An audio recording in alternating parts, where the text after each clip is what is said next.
औरंगाबाद के रुकने पार्लिमान सैयद इम्तियाज जलील की नौजवानों को रोजगार से जोड़ने की कोशिशें रंग ला रही हैं। जॉब अलर्ट के तहत कैंपस भर्ती हुई। दिन भर चले इस कैंप में 4000 से ज्यादा उम्मीदवारों ने मुलाजमत के लिए रजिस्ट्रेशन किया, जिनमें से 1600 उम्मीदवारों को स्पॉट पर ही सिलेक्शन लेटर दे दिया गया। वाज़ेह है कि पिछले 4 साल से जॉब मेले का इनेकाद हो रहा है। पेश है ये खास रिपोर्ट।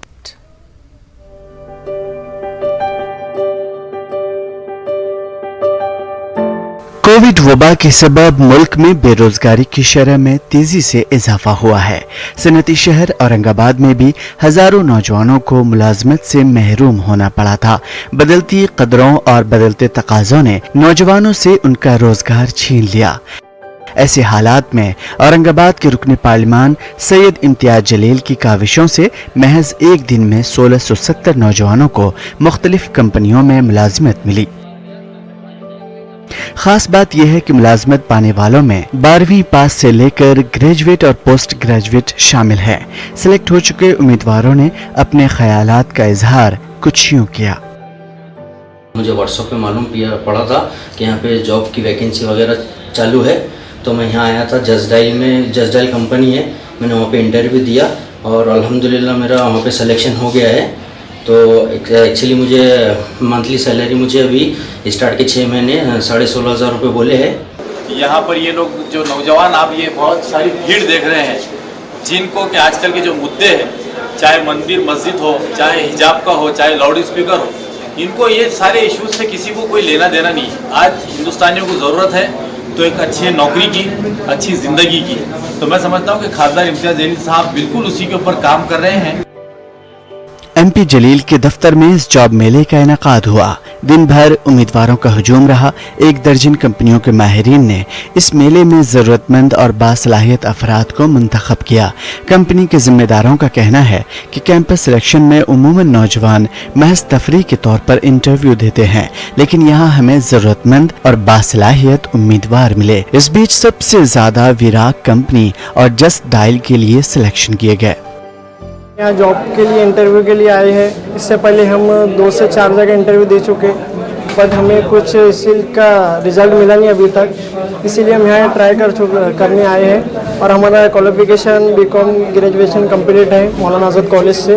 हम प्रॉपर औरंगाबाद के रहने को है, आरिफ कॉलोनी में रहते हैं। हमारे को सुबह से हम लोग ने लगभग 57 या 60 लोगों का इंटरव्यू ले चुके हैं, जिसमें से 12 से 13 सिलेक्शन हो चुके हैं। हमारा मिनिमम क्राइटेरिया जो है वो ग्रेजुएशन है और हम लोग सैलरी जो 20,000 रुपीज़ स्टार्टिंग दे रहे हैं। We are from जसडाइल।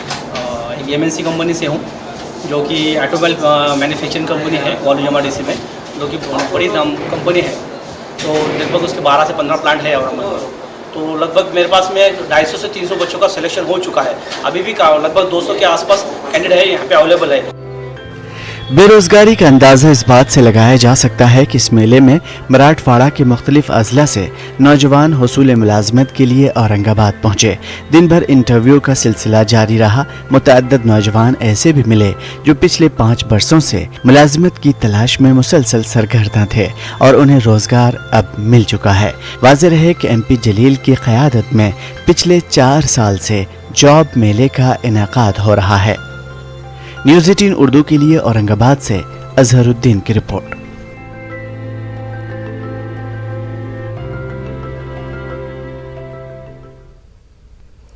थाने के दहेसर मोरी के कसीर आबादी वाले इलाके ठाकरपाड़ा में गुज़िश्ता शब 4 से 5 लोगों ने खुलेआम तलवारें और हथियार लेकर हंगामा बर्पा कर दिया। हमलावर खुलेआम इलाके में घूमे, लोगों से मारपीट की, दुकानों, मकानों और गाड़ियों को नुकसान पहुंचाया, जिसकी शिकायत मिलने पर शिल डायघर पुलिस ने 4 मुलजिमीन को गिरफ्तार कर लिया। दहीसर मोरी ठाकुरपाड़ा एरिया में 5 तारीख की रात में करीबन 1 से 3 बजने के बीच में 5 जेंट्स और 1 लेडीज ऐसा इन्होंने मिलकर एरिया में कुछ दहशत पैदा करने के इरादे से चाकू, छुरी और तलवार लेकर वो ऊपर घूम रहे, पकड़ा। उसमें से 1 लेडीज वहां से गायब हो गई। तो उनको पुलिस स्टेशन में लाकर उनके पास से जो हथियार बरामद हो गया और 1 ऑटो रिक्शा ये सब जमा करके उनके ऊपर आर्मेट और इलीगल 5 से ज्यादा लोग जमा करके दंगा भड़काने के धारा के तहत उनके ऊपर कार्रवाई की गई की कोशिश की। रात का कुछ 11 साढ़े 11 बजे का टाइम होगा। सब अपने अपने घर में थे, हम लोग भी हमारे घर में ही थे। आवाज़ आई ज़ोर से गाली गलौज की। जब हम लोग बाहर निकल के देखे तो 4-8 लड़के थे, उनके हाथ में तलवार, कुछ ऐसे सामान थे जो नुकसान कर देने वाले थे। लोगों के शटर पे बनाए, लोग ने बजाए और दुकानों पे ऐसे मतलब बजाए, तोड़े, घरों में आके यहाँ पे मतलब तलवार वगैरह से दिखाए लोगों को। तो पूरा दहशत का माहौल बन गया था, यहाँ पे पूरी पब्लिक बाहर आ गई थी। ऐसा माहौल यहाँ पे बन चुका था। महाराष्ट्र और कर्नाटक में भी लाउड स्पीकर पर अजान को लेकर जमकर सियासत हो रही है। एमएलए सरबराह राज ठाकरे ने लाउड स्पीकर से अजान को बंद न करने पर हनुमान चालीसा बजाने की धमकी दी थी। राज ठाकरे की इश्तियालंगेजी के बाद सियासत गर्मा गई। हालांकि मसाजिद सुप्रीम कोर्ट की गाइडलाइन पर अमल कर रही हैं। इसी बीच मुंबई जामा मस्जिद इंतजामिया ने टेक्नोलॉजी के जरिए एक और हल ढूंढ निकाला। जामा मस्जिद के खतीब और इमाम शुएब खतीब ने बताया कि जामा मस्जिद एक ऐसे मोबाइल ऐप को डेवलप करने जा रही है जिससे नमाजी बराहे रास्त अजान की आवाज अपने मोबाइल के जरिए सुन सकेंगे और इसमें नमाज के औकात और दीगर ऐलान और खुतबात का भी पता चलेगा। देखिए, सबसे पहली चीज़ तो ये है कि अजान जो है ये एक अलग मसला है और नमाजियों को आना एक अलग मसला है। अजान देना भोंगे पे, स्पीकर पे देना, वो कहीं ना कहीं इस बात के लिए होता है कि अजान वक्त नमाज हो गई है। ये ज़रूरी नहीं है कि उसको हम उसी नहज पे या उसी आवाज़ या उसी वॉल्यूम में कि हर गली हर घर तक के पहुँचे। सुप्रीम कोर्ट ने कहीं अपने ऑर्डर में ये नहीं लिखा है कि अजान नहीं दे। उन्होंने ये कहा है कि रात में 10 से 6 के बीच में किसी भी धर्म के, किसी भी मज़हब के लोग जो स्पीकर या कहीं पे कोई चीज़ है तो वो आप इस्तेमाल नहीं कर सकते। एक सॉफ्टवेयर टाइप का एक ऐप रहेगा, वो जो जिसे आज की तारीख में यूट्यूब वगैरह पे कहीं पे या फेसबुक वगैरह में जो लाइव चलता है, आपने देखा होगा कि लाइव आ गया फेसबुक पे कोई बंदा या यूट्यूब वगैरह पे कहीं कोई चीज़ रहती है, उसी तरह पे एक ऐप बनाया जाएगा कि उसकी लिंक वगैरह जो भी रहेगी वो लिंक को बंदा अपने मोबाइल में या कोई सिस्टम के अंदर उसको कहीं पे एक्टिव कर ले और जब अजान का वक्त होगा वो ऑटोमेटिकली जब उस मस्जिद का बांगी या उस मस्जिद का मुअज्जिन जब अजान के लिए माइक पे खड़े रहेगा तो ऑटोमेटिकली कहीं ना कहीं उनके वो सिस्टम एक्टिव हो जाएगा और वो अजान अपने घरों में बैठकर आराम से सुकून से सुन सकते हैं। अपने मोबाइल में कहीं वो चीज़ को लेना है तो मोबाइल में भी ले सकते हैं। ईद की खुशियों में अपने हमवतन भाइयों को शामिल करने और मुल्क की गंगा जमनी तहजीब की हिफाजत करने के लिए ईद मिलन प्रोग्राम का इनेकाद किया जाता रहा है।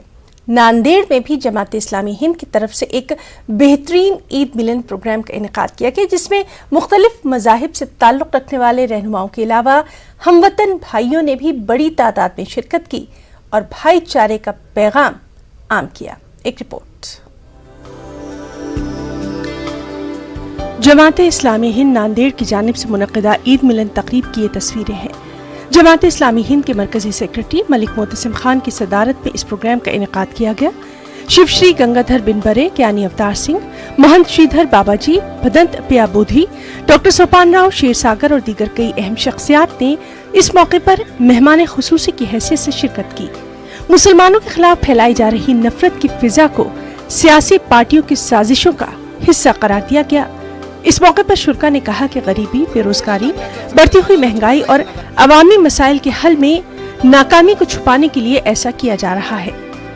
इसका असल मकसद ये है कि समाज में तमाम इंसानों को अच्छे मकसद के लिए जोड़ा जाए। अच्छा मकसद है अमन व अमान है, इत्तेहाद व यकजहती है, प्यार व मोहब्बत है, अदल व इंसाफ है, अच्छे अखलाक हैं और जुल्म और नाइंसाफ़ी का खात्मा। सद्भावना कैसी आएगी कि जब प्रत्येक व्यक्ति स्वयं के धर्म के साथ साथ सामने के धर्म वाले का भी रिस्पेक्ट करेगा, मान करेगा, आदर करेगा। हमारे इस मंच के ऊपर हर एक धर्म के धर्मगुरु विराजमान हैं। ऐसा लगता है कि मानो एक गुलदस्ते के अंदर अलग अलग प्रकार के फूल खिले हैं। इस तकरीब के दौरान रमजानुल मुबारक की इबादत, नमाज, रोजे के अलावा ज़कात और सदक़ात के जरिए अल्लाह की खुशनुदी हासिल करने और गरीबों को उनका हक देने के खुदाई निजाम के बारे में मालूमात फराहम की गई। साथ ही ईद की खुशियों में अपने हमवतन भाइयों को क्यों शामिल किया जाता है, इस पर भी रोशनी डाली गई। तमाम मजहबी रहनुमाओं ने अपने अपने ख्यालात का इजहार करते हुए इस मौके पर कहा कि मुसलमानों के खिलाफ मुल्क में जो माहौल तैयार किया जा रहा है उससे न सिर्फ मुसलमानों को नुकसान होगा बल्कि पूरे मुल्क की सालमियत भी खतरे में पड़ जाएगी। इसीलिए फिरका परस्त ताकतों की साजिशों को नाकाम बनाने के लिए मुत्तहिद हो जाने की तमाम लोगों से खास तौर पर अपील की गई। यहाँ पे बहुत सारी संगठन आए थी, मराठा सेवा संघ, जिजाऊ ब्रिगेड, वीर भगत सिंह विद्यार्थी परिषद, बामसेब और बहुत सारी संगठनें एक साथ मिलकर जो भी कार्यक्रम हुआ, जमात इस्लाम के जो लोग थे, ये सब मैंने एक्चुअली पहली बार देखा कि इतने मतलब प्यार से ये लोग एक साथ आए थे और एक दूसरे के विचार बांट रहे थे। एक्चुअली अगर देखा जाए तो महाराष्ट्र में जो कंडीशन अभी है उसका क्या बोले उसको एक करारा जवाब जो है वो ये प्रोग्राम था एक्चुअली। इस प्रोग्राम में मुल्क की आज़ादी में मुसलमानों का अहम रोल, मुल्क की तामीर और तरक्की में मुसलमानों की खिदमत को भी उजागर किया गया।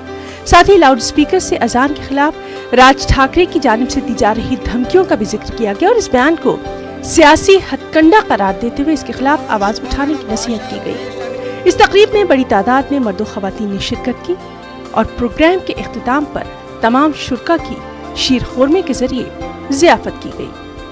न्यूज़ 18 उर्दू के लिए नांदेड़ से जमीर अहमद खान की रिपोर्ट। अमरावती